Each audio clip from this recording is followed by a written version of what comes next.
하나님의 말씀을 함께 찾아서 읽도록 하겠습니다. 오늘 우리에게 주시는 하나님의 말씀은 요한복음 11장 32절에서 37절 말씀입니다. 요한복음 11장 32절에서 37절 말씀입니다. 신약성경, 제가 가지고 있는 성경은 165페이지입니다.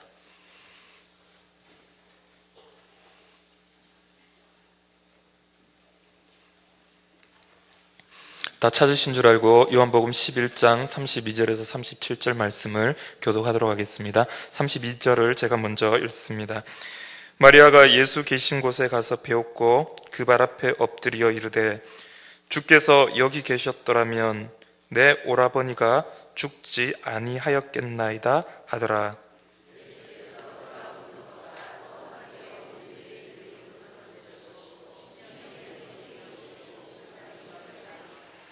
이르시되 그를 어디 두었느냐 이르되 주여 와서 보옵소서 하니,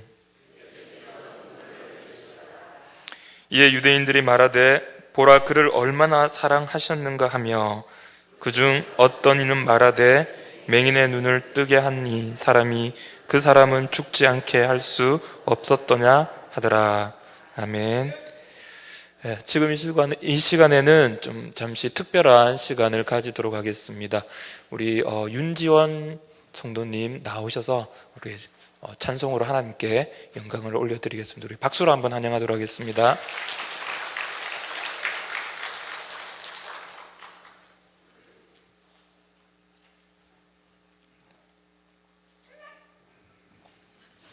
헤이.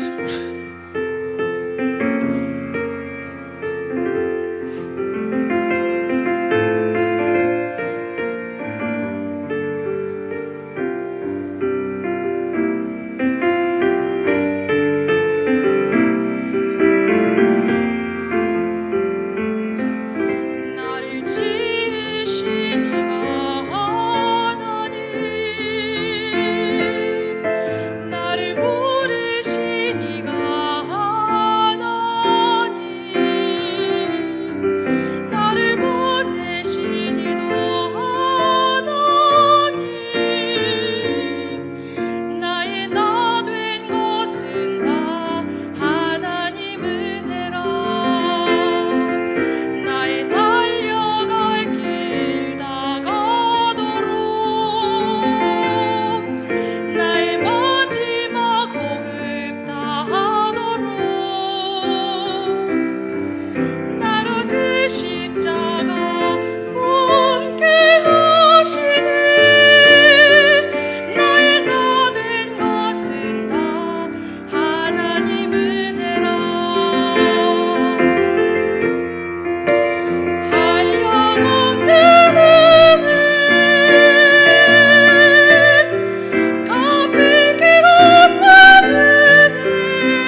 아유, 혜인이가 막 엄마 나왔다고 막 크게 막 엄마 이름을 막 불러쌌네요. 그죠? 예, 여러분, 우리도 한번 옆에 있는 분들 한번 보면서요, 내가 아는 사람 있는지, 내가 아는 사람, 거기 앉아 있어야 되는 사람 지금 와 있는지 한번 확인하면서, 반갑습니다. 한번 이렇게 한번 인사하겠습니다. 예. 예. 우리 다시 한번 악수를 딱 하면서 우리 인사하는데, 이렇게 인사합시다. 하나님의 은혜입니다. 라고 한번 인사하겠습니다.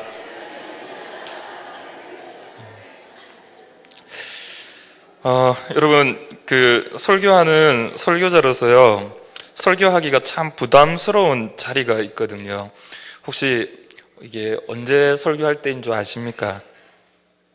아마 오전 예배 때 우리 담임 목사님께서 말씀하셨는데, 이번 주에 우리 교육자들이 부산에 있는 세미나를 잠시 다녀왔었거든요.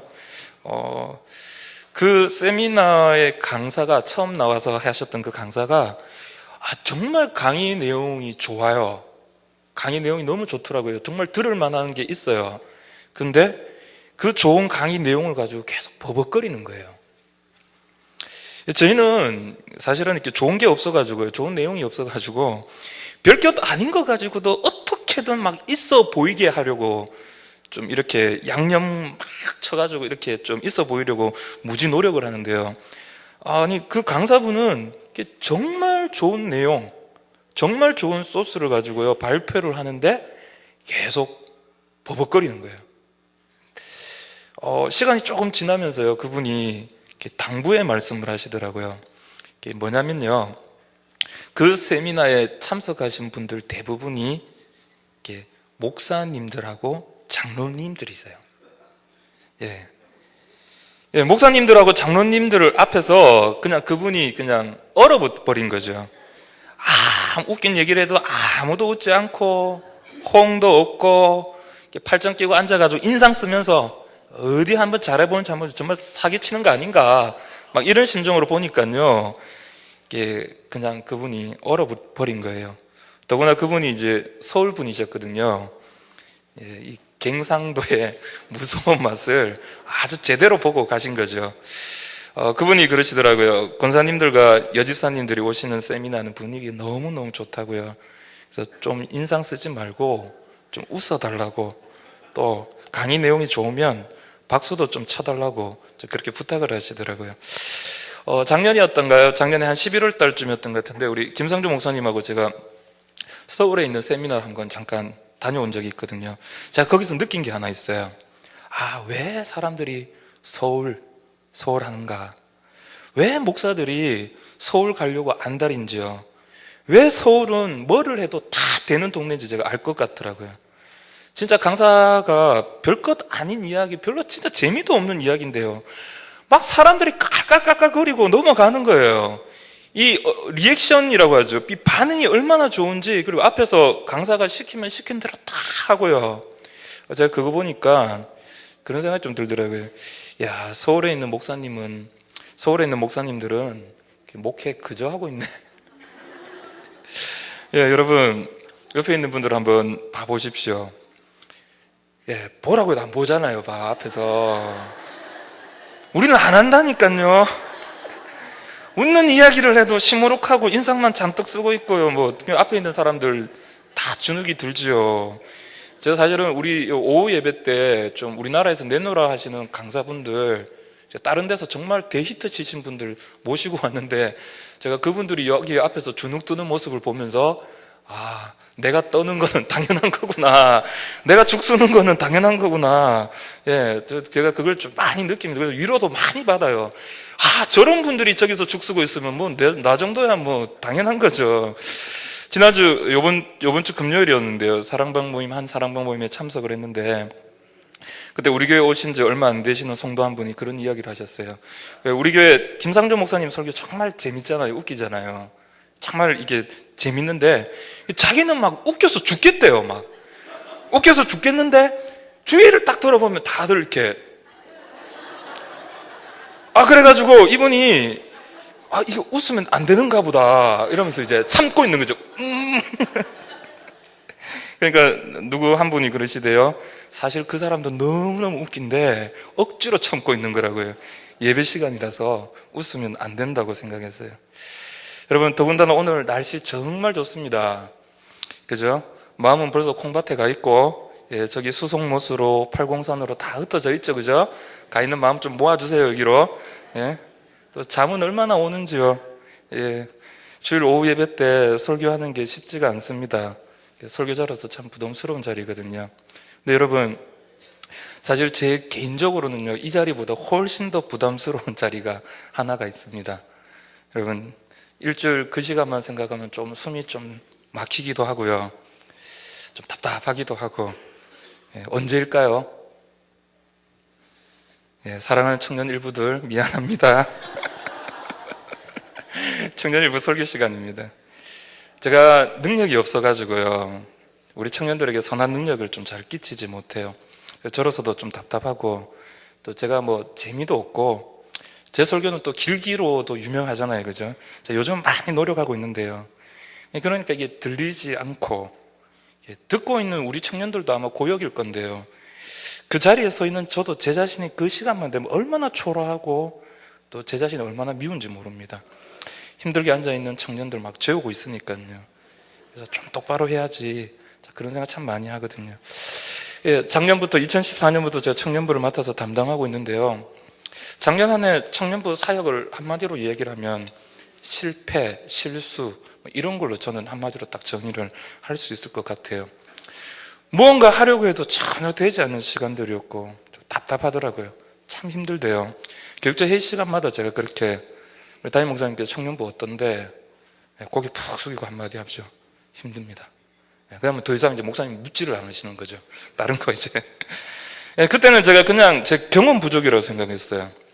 아니, 2014년 시작할 때만 해도 제가 정말 자신만만했거든요. 한번 해보자. 안 되는 게 어딨노? 할 수 있다. 근데 불과 몇 달 안 돼가지고 안 되는구나. 실패다. 야, 이거 언제까지 해야 되지? 이런 생각을 제가 한때 했었습니다. 지금은요? 지금은 어떨까요? 지금도 힘듭니다. 지금도 어렵고 답답하고 우리 갈 길이 멀죠. 그런데요, 요즘 아주 약간인데 정말 미묘한 변화를 제가 제 개인적으로 좀 느끼고 있습니다. 우리 청년들이 설교 시간에 요즘은요, 한 번씩 웃어줘요. 얼마나 고마운지 막. 예. 인사는 안 쓰고 있으면 은혜가 되거든요. 그리고 한 번씩은요, 그냥 뭐 제 혼자 생각이겠지만, 어쩌면 우리가 함께 한 시선을 바라보고 있는 것 같다라는 느낌이 들기 시작을 해요. 야, 어쩌면 설교가 들려지고 있는 것 아닐까? 막 제 스스로 착각도 하고 있고요.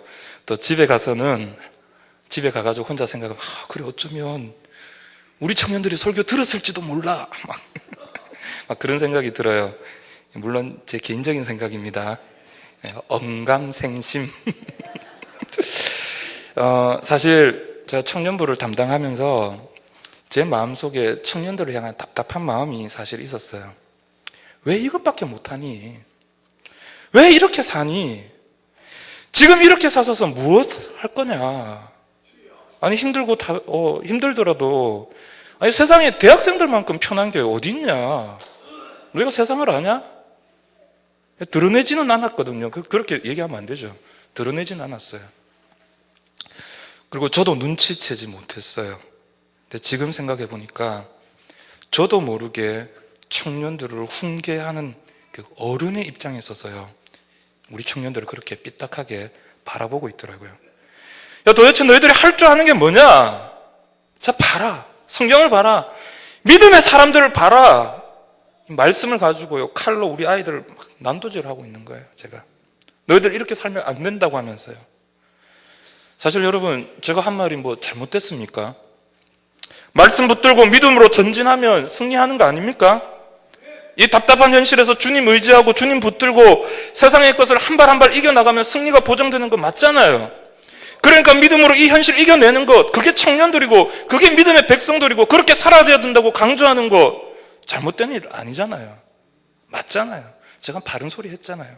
제가 맞는 말 했잖아요. 내가 아는 사람들 중에 이런 사람들이 있는데 나는 너희들 때 그렇게 신앙생활 안 했는데, 나는 너희들 만날 때 그렇게 안 살았는데 왜 너희는 그렇게 못 사냐? 얼마나 은혜롭습니까?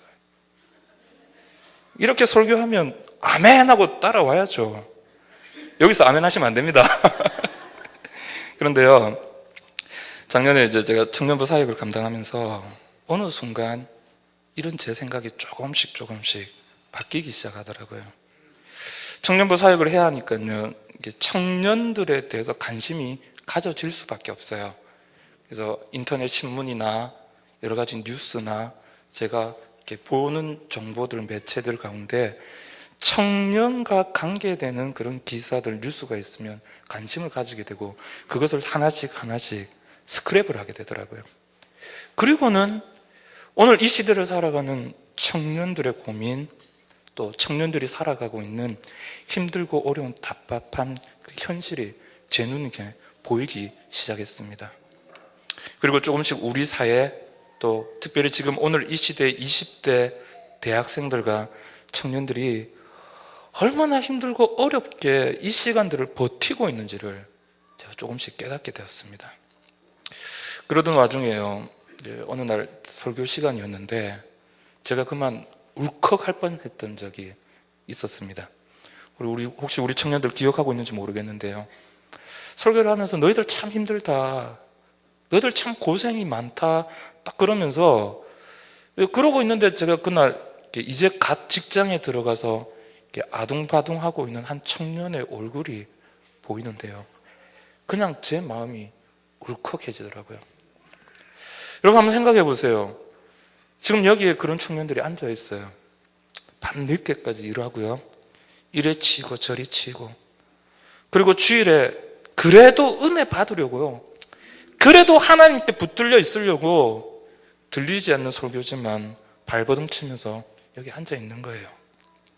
어떻게든 주일은 교회에서 예배보를 드려보려고 발버둥 치는 청년이 그래도 하나님의 은혜 받고 싶어서 지금 여기에 앉아 있는 겁니다.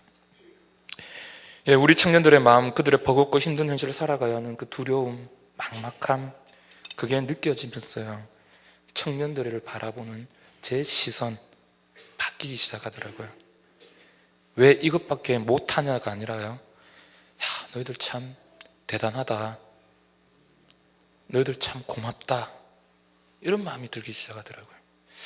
아마 그때부터였던 것 같아요. 청년들을 향한 제 눈빛이 달라졌고요, 또 저를 향한 우리 청년들의 눈빛이 달라지기 시작했던 그 순간, 여러분 오늘 우리가 읽은 본문은 죽은 나사로가 살아난 사건을 기록하고 있습니다. 여러분 예수님의 사역 가운데, 그리고 이 땅에 오셔서 예수님께서 행하신 기적 가운데 가장 놀라운 사건, 기적 중의 기적, 예수님께서 참된 메시아이심을 보여주는 어떤 의미에서는 클라이막스와 같은 그 사건 하나를 꼽으라고 한다면 그건 바로 오늘 본문입니다. 죽은 나사로가 살아난 그 현장이죠. 여러분 죽은 자가 살아났습니다. 단순히 눈을 감아 있는 자가 이제 죽은 자가 아니고요, 베다니 무덤에 이미 들어간 사람입니다. 장사를 지낸 사람입니다. 장사를 다 지내고 이제 몸이 썩어가고 있는 그 사람을 우리 주님께서 살려내신 거예요. 여러분 이게 얼마나 놀라운 사건입니까? 정말 주님이시죠. 과연 예수님이십니다. 과연 하나님의 아들이십니다. 그렇기 때문에 이 일이 가능했던 것 아닐까요? 예수님이시니까, 하나님의 아들이시니까. 근데 여러분 그게 오늘 이 본문에서 말하고자 하는 바가 아닙니다. 오늘 본문은 그 이야기를 하는 것이 아니라요, 오늘 이 본문을 한번 잘 보십시오. 이 죽음의 현장, 이 고통의 현장, 이 슬픔의 현장이 생명의 현장이요, 은혜의 현장이요, 기쁨의 현장으로 바뀌게 되는 결정적인 이유가 있습니다. 여러분 그것이 무엇인지 아십니까? 35절 말씀이에요. 예수께서 눈물을 흘리시더라. 왜요? 하나님의 아들이 왜 지금 눈물을 울으셔야 되는 겁니까? 33절에 보니까 이렇게 기록하고 있습니다. 예수께서 그가 우는 것과 또 함께 온 유대인들이 우는 것을 보시고 심령의 비통이 여기시고 불쌍히 여기사. 여러분, 지금 이 기적이 일어난 이유가 무엇인지 아시겠습니까? 죽음의 현장이, 고통의 현장이, 아픔의 현장이 새로운 생명의 현장으로 변화되는 이유를 여러분 아시겠습니까? 예, 여러분, 하나님의 아들이신 예수님께서 고통당하는 인생의 아픔, 눈물을 흘리며 살아갈 수밖에 없는 저 비천한 인생을 보시면서 비통히 여기셨습니다. 그들을 불쌍히 여기시면서 함께 울고 계시는 것입니다. 죽음 앞에서 눈물을 흘릴 수밖에 없는 저들과 지금 이 예수님께서 함께 동일시되는 이 순간, 그들과 하나 되는 이 순간, 저들과 함께 눈물을 흘리는 이 순간에 바로 죽음의 현장이 생명의 현장으로 바뀌게 되었다는 것입니다. 여러분, 사실 오늘 본문이 포함된 이 사건에서는요, 사실은 죽은 나사로가 살아난 건 그거 중요한 것이 아닌 것 같아요. 즉, 기적이 중요한 것이 아니라는 겁니다. 그보다 더 중요한 것, 그것은 바로 하나님의 아들, 하나님이신 그분이 인생의 아픔을 가슴 아프게 여기셨다는 것입니다. 아픈 마음을 가지고 고통스러워하는 저들과 한 마음, 한 공감하는 마음을 가지셨다는 것이에요. 눈물을 흘리는 저들과 한 마음이 되시는 것이죠. 그리고 바로 그때, 바로 그곳에서 눈물 흘리는 그들과 함께 울게 되는 바로 그 현장이 죽음의 그늘은 어느새 사라지고요, 애통의 슬픔이 사라지고 바로 새로운 생명이 회복되는 놀라운 은혜의 역사가 일어나게 되었다는 것입니다. 사랑하는 성도 여러분, 교회 공동체는 생명의 공동체입니다. 죽음의 현장이, 고통의 현장이 새 생명과 기쁨의 현장으로 변화되는 곳입니다. 여러분, 언제 그런 일들이 일어나는 것입니까? 바로 아파하는 사람들, 바로 눈물 흘리고 고통스러워하는 바로 그 사람들과 함께 하나 되는 순간, 바로 함께 공감해주는 그 순간에 회복과 치유, 그리고 참된 변화 역사가 일어나게 되는 것입니다. 하나님의 아들이신 예수님께서 이 땅에 인간의 몸으로 오셨습니다. 창조주 하나님께서 친히 당신이 만드신 그 피조물의 모습으로 이 땅에 오신 것입니다. 우리는 이것을 성육신, 인카네이션이라고 하죠. 여러분, 이 성육신, 인카네이션의 중요한 의미가 무엇입니까? 하나님이 우리와 하나가 되셨다는 거예요. 누가요? 거룩하신 하나님께서 죄인의 인간의 모습으로 오신 거예요. 여러분, 이것이 얼마나 대단하고 놀라운 것입니까? 그러나 여러분, 우리 주님께서는 그것에만 머물러 있었던 것이 아니라요, 우리 주님께서는 30년간 인생을 경험하셨습니다.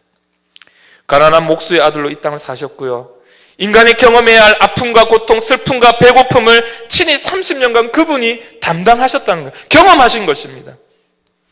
근데 오늘 본문에서 우리 주님께서는 죽음의 고통 가운데 울고 있는 저들을 보시면서 함께 눈물을 흘리고 계십니다. 단순히 성육신에 머물러 계시는 것이 아니라 그들과 하나 되고 계시는 것입니다. 그들과 동일시 되시는 것입니다. 여러분, 바로 이것이 기적의 시작입니다. 바로 이것이 죽음의 현장이 새 생명의 현장으로 바뀌게 되는 가장 중요한 이유가 되는 것입니다.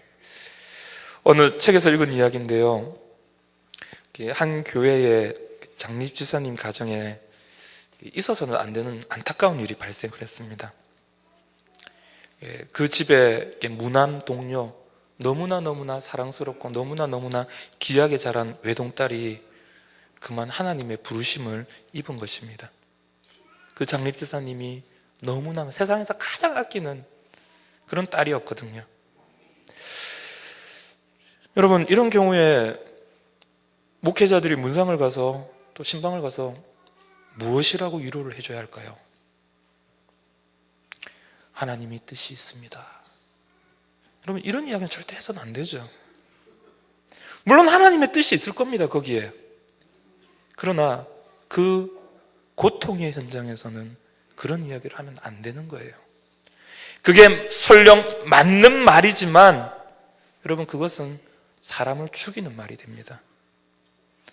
아버지로서 하나밖에 없는 딸을 잃어버린 슬픔이 있잖아요.